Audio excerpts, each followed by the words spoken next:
하나님의 말씀 로마서 3장 20절에 있는 말씀 보겠습니다. 그러므로 율법의 행위로는 그 앞에 의롭다 하심을 얻을 육체가 없나니 율법으로는 죄를 깨달음이라. 율법으로 죄를 깨달은다고 생각하니까 율법 앞에 서가지고 내가 죄를 깨닫고 복음으로 가는 것은 이제 구원받는 원리를 설명한 거잖아요. 근데 실제로 우리가 구원을 받을 때 그렇게 받았습니까? 안 그런 거죠. 어떻게? 그렇죠. 예수님을 믿으면 구원받는다. 그래서 받는 거잖아요. 만약에 복음을 받기 전에 율법이 오면 어떻게 될 것 같아요? 그렇죠. 모세가 십계명을 받아가지고 돌판 2개를 들고 내려왔잖아요. 내려오다가 이 모세가 백성들이 금송아지 만들어 놓고 뛰어노는 그 광경을 보고 모세가 돌판 2개를 깨트립니다. 네, 왜 깼을까? 그 생각해 보셨나요? 그 돌판 2개 들고 가면 다 죽으니까 돌판 깨트리고 간 거죠. 어떻게 보면 모세가 굉장히 큰 죄를 진 것 같은데 하나님께서 그것을 용납하셨단 말이에요. 지금 오늘 그 말씀을 좀 보려고 해요. 아이 사무엘이 엘리 앞에서 여호와를 섬길 때 여호와의 말씀이 희귀하여 이상이 흔히 보이지 않더라. 오늘 사무엘상 할 겁니다. 요즘에도 말씀이 좀 희미해서 잘 보이지 않는가요? 분명히 하나님 말씀은 이렇게 있는데 요즘이 말씀이 흥황한 시대입니까? 말씀이 없는 시대입니까? 천지가 하나님 말씀을 하는 것 같은데 엄청나게 많은 목사님들이 하나님 말씀을 설파하고 설교하고 또 어디 가서 증거하고 간증도 그렇게 많이 하는데 제 생각에는 하나님 말씀이 희귀해서 정말 하나님 말씀이 없다라고 생각이 드는 때가 참 많아요. 때때로 저한테 와서 선지자 노릇하는 목사님들이 있어요. 제가 그런데 응답하지 않습니다. 그 속이 뻔히 들여다 보이기 때문에 참 요즘에는 선지자 같은 목사님들은 많은데 하나님 말씀은 희귀하다는 생각이 들어요. 가슴이 아픈 이야기죠. 이 사무엘 상을 보면 지금 하나님께서 엘리 집안에 경고를 보내시면서 너희가 어찌하여 내 처소에서 명령한 내 제물과 예물을 밟으며 내 아들들을 나보다 더 중히 여겨 내 백성 이스라엘이 드리는 가장 좋은 것으로 너희를 살찌게 하느냐 이렇게 말씀하셨거든요. 여기 2장 29절에 있는 말씀이에요. 하나님께 바치기도 전에 가서 고기를 삶거나 고기를 하고 있을 때 가서 갈고리로 고기도 찍어다 건져내고 하나님께 기름 태우기 전에 그 고기를 먼저 달라 그래가지고 억지로 뺏어가고 그래서 하나님 제사가 욕을 먹었어요.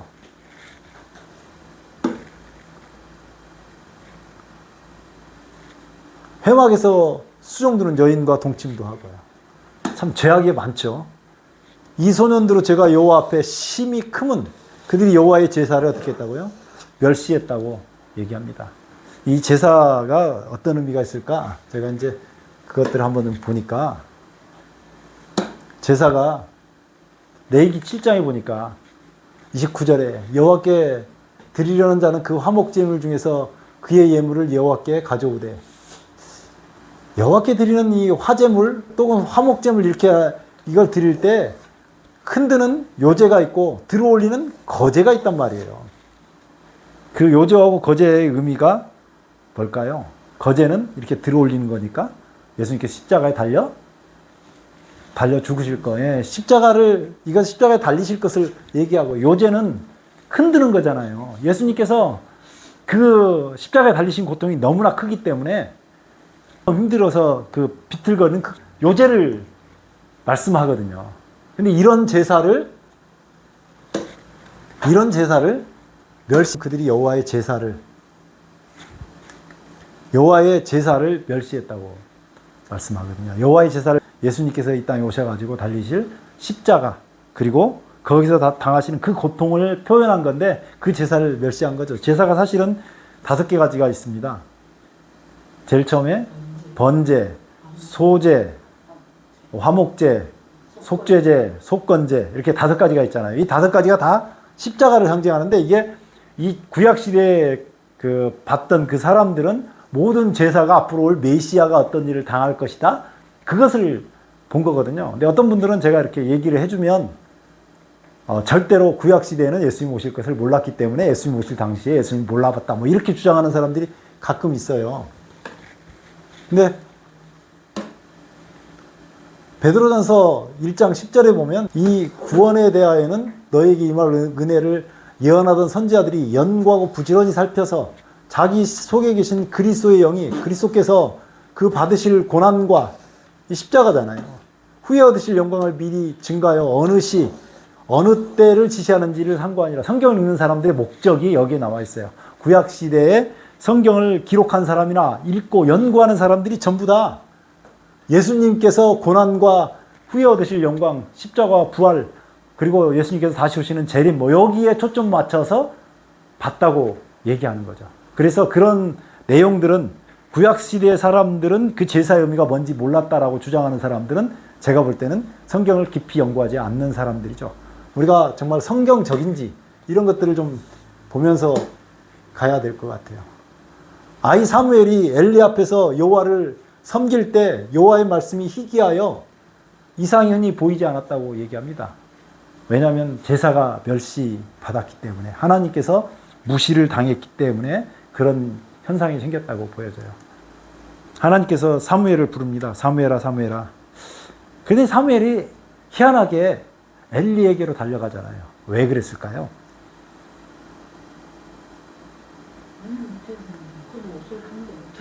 아무도 못 들어봤어요. 네. 기가 막힌 생각이죠. 맞아요. 하나님 목소리를 한 번도 못 들어봤어요. 근데 누구 목소리는 들어봤어요? 제사장 목소리. 그러니까 사무엘이 평상시에 제사장의 목소리를 누구 말씀처럼 따른 거예요. 하나님을. 그래서 엘리의 목소리를 사무엘은 하나님 목소리처럼 따랐기 때문에 하나님 목소리도 엘리 목소리처럼 들은 거죠. 엘리에게 3번 찾아갑니다. 3번째에서야 엘리가 깨닫죠. 하나님께서 부르시는구나. 그래서 가서 주의 종이 듣겠습니다. 말씀하옵소서 라고 얘기를 해요. 그리고 가서 그 말씀을 이제 말씀하옵소서. 그리고 나서 엘리 집에 대한 경고가 들어가잖아요. 엘리 집에 대한 경고가 들어가는 거예요.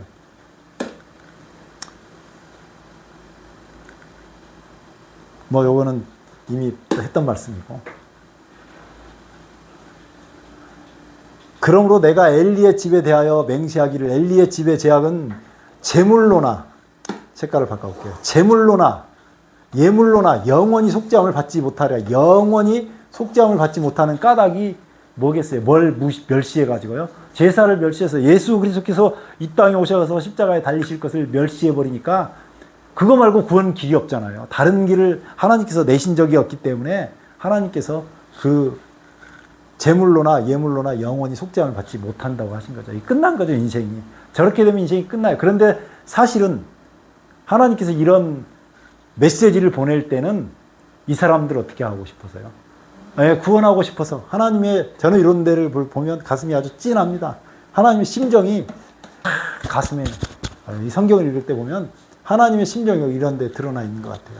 그리고 이제 사무엘의 이야기가 온 땅에 다 전파되니까 이제 선지자가 되었다라고 하는 건데, 제사장 겸 선지자 겸 사사였죠. 제가 이 사장을 보면서 이가봇이라고 했는데 이 한마디가 사장의 역사를 잘 보여주는 것 같아요. 이스라엘 백성들하고 블레셋하고 전쟁이 있었잖아요. 전쟁이 있는데 이스라엘 백성들이 4,000명이 죽은 것입니다. 그래서 이 사람들이 이렇게 얘기합니다. 여호와께서 어찌하여 우리에게 오늘 블레셋 사람 앞에서 패하게 하셨는고, 이렇게 질문하거든요. 왜 하나님께서 블레셋 사람 앞에서 이스라엘 백성을 패하게 하셨습니까? 질문이 좀 이상한가요? 어떤 집사님이 한 분 계셨어요. 신앙을 참 열심히 했어요. 교회에서 작은 다툼이 하나 생겼습니다. 그래서 실망한 끝에 교회를 안 나갔어요. 교회를 안 나갔는데 일을 하다가 2층 높이에서 밑으로 떨어져가고 폐에 기흉이 생겼어요. 그래서 병원에 입원했습니다. 그때는 이제 성도들이 찾아가서 뭐라고 하냐면, 하나님 앞에 안 나오니까 하나님이 치셔서, 그 하나님이 치신 거예요.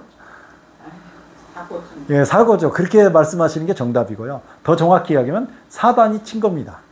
하나님은 보호하시려고 그랬는데 하나님께서 보호하시는 울타리를 본인이 벗어나서 사단이 기회만 엿보고 있다가 이때다 하고 밀었을 가능성이 있는 거예요. 네. 뭐 욥을 보면 사단이 웬만한 사람들의 사고에는 다 관여하는 것을 보게 되니까. 근데 그걸 하나님이 쳤다고 얘기를 해버리면 이 사람이 누구에 대해서 실망을 하게 돼요. 그러니까 나 그런 하나님 같으면 안 믿겠다. 이렇게 나오는 거죠. 하는데 여호와께서 어찌하여 오늘 우리에게 블레셋 사람들 앞에서 패하게 하셨는가? 하나님께서 패하게 하셨습니까? 뭘 멸시하니까? 제사를 멸시하니까 이 사람들에게서 승리가 올 수 없었던 거예요. 그래서 그 사람들이 가지고 온 게 언약궤를 가지고 옵니다. 언약궤를 가지고 오는데 거기에 보세요. 지금 하나님께서 선지자로 세운 누가 있었어요? 네, 사무엘이 있었는데 왜 언약궤 가져가는 것을 금지하지 못했을까요? 누가 더 힘이 셌다는 거예요? 말빨이 누가 더 셌다는 거예요? 당시에. 예, 그렇죠. 요 두 사람이 사무엘은 어렸을 때, 요만했을 때부터 봤을 거 아니에요. 그러니까 무시한 거죠. 사무엘의 의견은 깡그리 무시되고 홈리와 비느하스가 가져간 거예요. 자, 가지고 올 때 얼마나 이스라엘 백성들이 감동을 했는지 막 땅이 울릴 정도로 소리를 질렀어요. 블레셋 사람들도 깜짝 놀란 거죠. 그런 일이 없었 거죠. 사기가 엄청나게 진작됐습니다. 하나님의 능력이 있어야 해요. 그래가지고 전쟁을 했는데 이스라엘 보병에 엎드려진 자가 몇 명이요? 3만 명이 죽은 것입니다. 아까는 4천 명가량 죽었는데 이번엔 3만 명이 죽었어요. 하나님의 괴가 왔는데 왜 이스라엘 백성들에게 이런 일이 닥쳤습니까? 네, 멸시했기 때문에. 네, 멸시해가지고 제사를 멸시하니까 그 다음에 법이 오면 뭐가 드러나요? 사람들의 죄가 드러나니까. 그 법이 가는 곳은 사람이 초토화가 됩니다. 법이 가는 곳은 초토화가 돼요. 왜냐하면 이 언약궤라고 하는 것은 그 법궤잖아요. 법궤니까. 그래서 3만 명이 죽은 것입니다. 왜냐하면 하나님의 제사를 멸시했기 때문에 하나님께서 제사를 멸시한 사람은 이런 속에 이렇게 해놓고 이 집 속에 들어가가지고 집 속에 들어가서 이 속에 사람이 있는 다음에 그 법궤가 있었을 때 여기서부터 이렇게 보호하심을 받잖아요. 이 문인방과 설주에 피를 바르고 그 안에 들어가 있지 않는 사람은 법의 심판을 받는 것이고, 이스라엘 백성들이 이 6월절 양 대신 예수님, 번제, 소제, 화목제, 속죄제, 속건제 이 5가지 제사로 말미암아서 이스라엘 백성들이 보호를 받지 못했기 때문에 3만 명이 법이 오니까 이스라엘 백성들이 3만 명이 죽은 것입니다. 그 다음에 법궤가 가는 곳마다 하나님 심판이 이르러 오거든요. 네, 본래는 중동에 가면 집이 이해를 시키려 이렇게 생겼어요. 이렇게 생겨가지고 여기에 이렇게 지금 문이 있는 거거든요. 그게 성소, 지성소도 이런 모양이고. 그래서 모든 것이 이렇게 통하는데 한국 사람들한테 이해를 시키다 보니까 한국식 초가집이 그림 그리기가 쉬워서 이렇게 하는 거. 본래 중동에 있는 집은 이렇게 생겼어요. 전쟁 끝에 하나님의 궤는 빼앗겼고 엘리의 두 아들 홈리와 비느하스도 죽었고요. 그리고 이 하나님의 궤를 얘기할 때 엘리가 죽습니다. 자기 의자에 뒤로 넘어져 문 곁에서 목이 부러져 죽었으니. 죽었잖아요. 하나님 말씀을 무시하고 예수 그리스도의 십자가를 무시한 사람들은 결국 멸망받습니다. 그 집이 완전 초토화되는. 그렇죠. 자기 집이 법이 드러나니까 다 초토화되는 거죠. 다 죽고. 그렇죠. 그 며느리 비느하스의 아내가 임신하여 해산할 때가 가까웠더니 하나님의 궤를 빼앗긴 거가 그 시아버지 남편의 소식을 듣고 갑자기 아파서 굽으려 해산하고 죽어갈 때 이 여인이 죽어가는 것입니다. 그런데 아들 낳았다고 해도 관념치도 않고 뭐라고 하냐면 하나님의 궤가 빼앗겼고 궤가 빼앗겼기 때문에 영광이 이스라엘에서 떠났다 하고 아이의 이름이 영광이 이스라엘에서 떠났다 하는 그 이가봇이 된 거죠. 하나님의 궤를 빼앗겼으므로 영광이 이스라엘에서 떠났다 하였더라. 비누아스 같이 하나님 제사를 무시하는 사람에게도 이 아내는 아주 훌륭했던 것 같아요. 나중에 이가봇이 아비아달 제사장의 형제 이가봇의 형제 아비아달 제사장 나오잖아요. 그렇게 나오는 그 이름으로 이가봇이라고 하는 사람이 또 등장을 합니다. 어머니가 훌륭한 신앙을 본받았기 때문에 성경 뒤에 이름이 기록될 필요가 있지 않았는가 하는 생각이 들어요. 이 블레셋 지방으로 언약궤가 갑니다. 이 사람들이 하나님의 궤가 들어올 때 엄청나게 이스라엘 백성들이 진동하고 그런 것처럼 하나님의 궤를 빼앗았으니까 이스라엘 신이 자기들 신이 됐다고 생각하고요. 알든지 모르든지 하나님의 법이 들어가면 초토화가 됩니다. 어떤 사람이 그런 얘기를 저한테 했어요. 양심이 율법이 돼가지고 그 사람이 믿지 않는 사람 중에도 양심적으로 그 산 사람은 구원을 받을 수 있다. 그런데 거의 그건 0.00000000001%도 안 될 만큼 불가능에 가깝습니다. 왜냐하면 생명은 누구로만 가능하잖아요. 예수님으로만 가능하잖아요. 생명은 아들이 있는 자에게는 생명이 있고 아들이 없는 자에게는 생명이 없어요. 그래서 복음 전파라고 하는 거거든요. 본래 셈함 야벳 아브라함의 세 아들로부터 갈라져 나가잖아요. 그들이 어떻게 선택했느냐에 따라서 어떻게 그 인간들의 그 운명이 어떻게 갈라지는지 결정되거든요. 언약궤가 블레셋 사람 지여방에 가서 아스도스로 갔어요. 거기에 다곤 신전에다가 갖다 놓은 것입니다. 다곤. 자기들이 가진 신 중에 하나라고 생각했기 때문에 이런 일을 한 거예요. 다곤이 여호와의 궤 앞에서 엎드려져 그 얼굴이 땅에 닿는지라 이튿날 보니까 하나님 궤 앞에서 엎드려져 있는 거죠. 그리고 다시 거기 이렇게 세웠더니 그 다음 날은 이렇게 나오잖아요. 여호와의 궤 앞에 엎드려 다시 엎드려 얼굴이 땅에 닿고 그 머리와 두 손목이 끊어져 문지방에 있고 다곤은 몸뚱이만 남았더라. 그러니까 같이 둘 수가 없죠. 근데 그때 하나님께서 이 아스돗에 독종을 내리십니다. 아스돗 사람을 쳐서 어떻게 했냐면 망하게 하셨어요. 초토화가 된 것이다. 복음이 들어가지 않고 율법이 들어가면 초토화가 됩니다. 이게 제가 성경을 읽으면서 느낀 거예요. 복음을 진짜 어떤 방식으로든지 복음을 전해야 되겠다라고 생각이 돼요. 두 번째는 가드로 갑니다. 블레셋 지방이죠. 가드로 갔더니 가드에서도 여호와의 손이 심히 큰 환란을 그 성읍에 더하사 성읍들의 작은 자와 큰 자를 다쳐서 독한 종기가 나게 하신지라. 이렇게 되면 이때라도 하나님을 부르짖고 하나님께 나와야죠.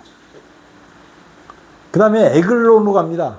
에글론으로 갔더니 에글론 사람들이 이는 온 성읍의 사망의 환란을 당함이라. 거기서 하나님의 손이 엄중하심으로 죽지 아니한 사람들은 독한 종기로 치심을 당해 성읍의 부르짖음이 하늘에 얼마나 심했던지 성읍의 부르짖음이 하늘에 사무쳤대요. 율법이 복음 없이 율법이 먼저 가면 아주 초토화가 되는 것입니다. 그래서요, 블레셋 지방에 있었던 그 언약궤가 이렇게 되니까 이 사람들이 이제 돌려보내야 되잖아요. 괜히 가지고 왔다, 이거 가지고 와서 우리 망하게 생겼다, 이렇게 돼가지고 너무너무 힘드니까 돌려보내자. 그래서 어떻게 돌려보내냐면, 여기 금지 5, 금독종 5 이런 것들 이제 만들어서 보내는데, 그렇게 해서 이제 보내요. 이건 이스라엘 제사법을 잘 모르니까 저렇게 보낸 건데요. 이게 참 특별해요. 새 수레를 하나 만들어가지고 거기에 젖나는 소 둘, 송아지들은 집에다가 떼어놓고 젖나는 송아지 그 소 둘을 가지고 끌고 가는 거예요. 모성애가 어마어마하게 강하거든요. 송아지를 두고 집에 매놓고 젖을 아직 떼지 아니한 그 송아지를 집에 두고 어미소를 끌고 가는데요. 못 끌고 와요. 남자 둘이서 콧뚜레를 했는데도 불구하고 못 끌고 가더라고요. 소가 끝까지 버티네. 송아지 옆에 있으려고. 엄청 강하죠. 저 어렸을 때 그런 걸 봤는데, 이 송아지는 집에 돌려보내고 젖나는 소 둘을 가니까 이 사람들은 뭘 하냐면 이거 있죠. 이거. 그냥 베세메스로 올라가면 이 큰 재앙이 이스라엘 하나님이 내리신 거고, 만약에 그렇지 않으면 우연히 당한 것이다. 테스트하는 거지 이제 저. 네, 그렇죠. 이걸로 하나님의 역사인지 아닌지 테스트하는 거. 멈추지 않고 그냥 바로 그냥 가버립니다. 근데 갈 때 어떻게 하냐면 울고 가요. 모성은 살아있는데 하나님의 이끄심 대로 가는 거예요. 참 이게 이런 거 보면 뭐 짐승이 죽는 거야 그렇지만 그래서 수레 나무를 패고 그 암소들을 번제물로 여호와께 드리고 갑니다. 그 다음에 여기 베세메스 사람들이 여호와께 번제와 다른 제사를 드려요. 그런데 베세메스 사람들이 그렇게만 하고 끝냈어야 되는데 베세메스 사람들이 여호와의 궤를 들여다본 거로 궤의 뚜껑을 열고 안을 들여다본 거죠. 거기에 법궤가 있잖아요. 그게 법이 뚜껑을 열었어요. 뚜껑은 그나마 쉬운 잔데 쉬운 속죄소인데 이 속죄소를 드러내니까 속에 긁고 속을 들여다봤으니 그 십계명이 사람들에게 퍼졌고 5만 70명이 죽은 것입니다. 5만 70명이 죽었어요. 그러니까 이제 누구 이러려고 니도 보고 내도 보고 나도 한번 보자. 법궤 앞에 1년에 한 차례 대제사장만 한 차례 4번 하나님의 법궤 앞에 4번 쓰거든요. 그런데 그거를 이렇게 들여다봤으니 법이 드러나면 초토하다니까요. 근데 그것을 다른 데서는 뚜껑이 덮인 채로 있었어도 죽음이고 사망치 망했다 그러고 사망치 않은 곳이 없다 뭐 아니면 그게 독종이 나가지고 다 죽게 생겼다 부르짖으면 하늘에 상달했다 이런 정도 되는데 그 법을 들여다봤으니 이거는 재앙 맞으려고 하는 거랑 똑같아요. 그래가지고 기럇 여아림으로 이제 그 보냅니다. 이 베시메스 사람들이 놀란 거죠. 그래서 기럇 여아림으로 보냅니다. 그 법궤를 기럇 여아림에서 20년 동안 있잖아요. 이스라엘 백성들이 기럇 여아림에 있을 동안에 여호와를 사모한다고 하거든요. 사무엘상 7장 2절에 보면 궤가 기럇 여아림에 들어간 날부터 20년 동안을 오래 있은지라 이스라엘 온 족속이 여호와를 사모하니라. 이게 법을 드러내면 초토화가 되는 거죠. 가정도 마찬가지고 교회도 마찬가지고. 그럼 뭘 드러내야 될 것 같습니까? 뭘 무시했던 거 그거. 교회에서는 복음, 예수님에 관한 이야기만 얘기하면 되고 우리가 사는 유일한 길은 저 복음에 있다고 저는 생각을 해요. 그래서 오늘 이제 마치면서 우리가 예수님만 보고 살게 되시기를 주의 이름으로 축원합니다. 기도하겠습니다. 아버지 우리 하나님 은혜를 감사합니다. 오늘 법궤, 언약궤가 지나가는 자리마다 초토화된 이야기를 보았습니다. 우리는 십자가를 붙들고 주님 안에 안전히 거할 수 있도록 은혜를 베풀어 주옵소서. 우리를 보혈로 맑게 씻겨주시고 죄사함을 받게 하셔서 주님의 자녀로 부족함없이 세상에 그리스도의 복음을 증거할 수 있도록 은혜 베풀어 주옵소서. 이젠 전쟁이 끝나게 하시고 그것에 평화가 깃들 수 있도록 재건될 수 있도록 은혜를 베풀어 주시옵소서. 모든 사람들이 주님으로 말미암아 큰 평화를 얻고 주님의 자녀로 살아갈 수 있도록 도와주옵소서. 안전하게 지켜주시고 하는 모든 일마다 잘 되어 복을 받을 수 있도록 은혜 베풀어 주옵소서. 예수님 이름으로 간절히 기도드리옵나이다. 아멘.